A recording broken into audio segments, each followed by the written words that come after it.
One of the executive producers and the host of the show, Big Brother Canada Season 11. We've made it to 11. Arisa Cox, what is going on? I truly cannot believe this, Ara. When you say 11, it feels like a dream come true, because way back when you and I were together, it was season 2, and it was like, I wonder if we'll get a season 3. And I can't believe after all this time that we're still here, not just still here, not just surviving, but thriving. This season is going to be so big.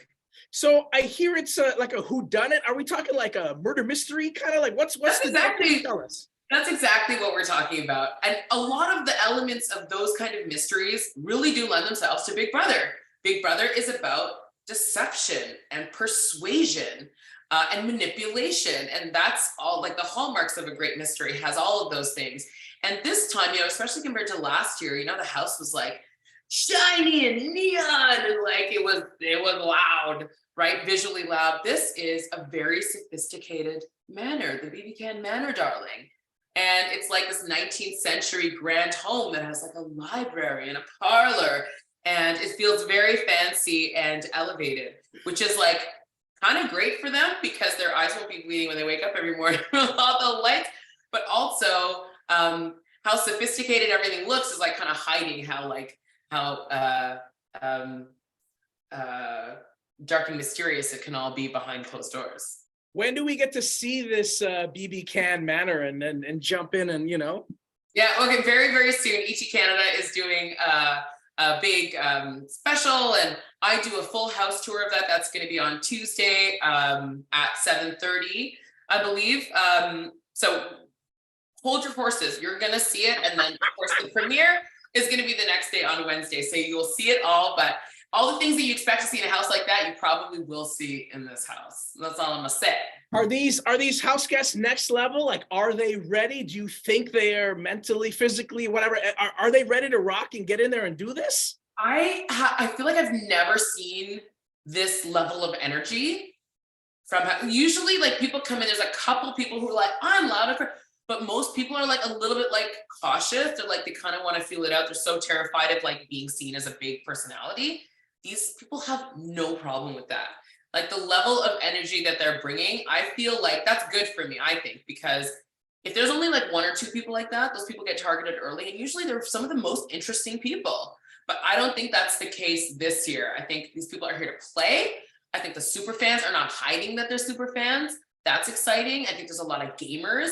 And then there's a lot of people who may not know the game that well, but are natural, I want to say natural manipulators. So it's gonna be fun. Like, all right, it's a good cast. I can't believe it, man. I'll kind of look through, British Columbia wise, there's 2 from Victoria. So we got a bit of West Coast representation in there. Yeah. I'm curious, for those that don't know, like, how many applicants a season do you guys get? And then you got to kind of go through and do all the thousands. Yeah. It's there's a lot of applicants. And the key for us is ultimately we want the right mix. So there's some people who are fantastic, but might not make it in the cast right away.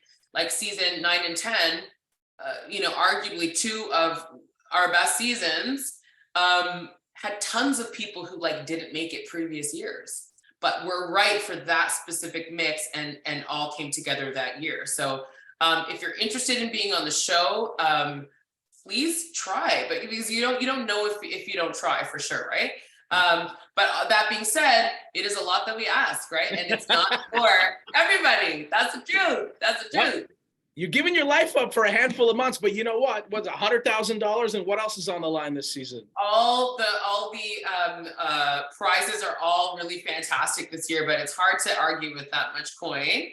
Hard to argue with that. But not just that, I think people come away from the game knowing more about themselves, understanding themselves on a deeper level, and also seeing what they're capable of. Because when you strip away all the things that we have around us, our creature comforts, our phone, our family, our loved ones, what remains is what you walk into that house with. And I'm sure there are a lot of people, season after season, who they want it so bad just to be a part of this Big Brother Canada family. Because afterwards, they're still hanging and doing things. And I mean, it's a select group to be a part of. It is, and now we're like, so what are we, 140 people? Like, quite a few people have played this game, and it's a bond that I don't think anybody else could understand. You're like wondering why these people are friends when they weren't friends in the house, or why these people from this season are friends with, because it's such a weird experience that it's very hard to relate that to we'll say the normals. I'd say like us who haven't lived on a reality show, but I actually have lived on a reality show. Yes. Just, yeah.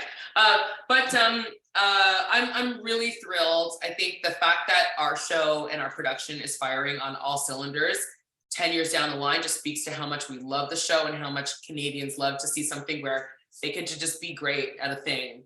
And I love that for us, you know? The fans of the show are rabid. I mean, they're just rabid for the show. They're so into the show. We're going to give them what they want. We're going to get what we want this season. Oh, let me tell you, they're going to get what they want and more. I mean, I'm really excited about the things that are different this year, because we always have some twists and turns. And the best kind for us are the ones that still allow house guests to kind of be clever and try to get their way out, and they can get out of all the things that all the traps we've set for them. And we're also bringing back some of our tried and trues, like some of our fan favorites from the past few years. So I'm really excited to see that. It's just, it's wild to think that these people are just like names on a page, or you sit down on your couch, you watch them, and you don't know anything about these people as they walk in. And then fast forward to 2.5 months later, when you know so much about them, you care so deeply for people who were just strangers a few months ago. That to me is like the power of watching real people. And that's very, very special. We don't take that for granted. I mean, watching this from inception to see how a lot of these players have gone along, what they're doing now and whatnot. This crew of 16, yeah? Yeah. This crew of 16, they've got a lot ahead of them, but right now they've got a laser focus, get in there, do what they need to do to win. You know, there's going to be showmances and all this whatnot, but if you want to win, you better have your eyes on the prize. Yeah, man. And but I do want to stop you right there. You know why? Because for specifically Big Brother Canada, this is like, actually, I feel like people forget this. Showmances tend to do actually very well on our show. Not just very well in terms of like people who are, together like that, but even really strong duos tend to do very, very well on our show. And occasionally it's four of them, as you know, the Prince of Kelowna, and this season he just absolutely dominated. But I think actually having people that you feel like you can trust is very key, because most people are in there and they can't trust anybody fully. And to be honest, even the people in couples cannot trust each other fully, which is so interesting to watch. But I always feel like people falling in love are operating on a different level because their soul's in a different place. So when you think about it like that, it makes showmances seem less cringy and more like, that's so interesting. But of course, I mean, I can't imagine falling for someone with a fear in the back of your mind that they could be in a diary. Could you imagine, Ara? Could you imagine that? No, not at all. No. So correct me if I'm wrong, but obviously it's 3 nights a week, but has it been in succession like this before? Tuesday? No. Wednesday? You know what? This is new for us.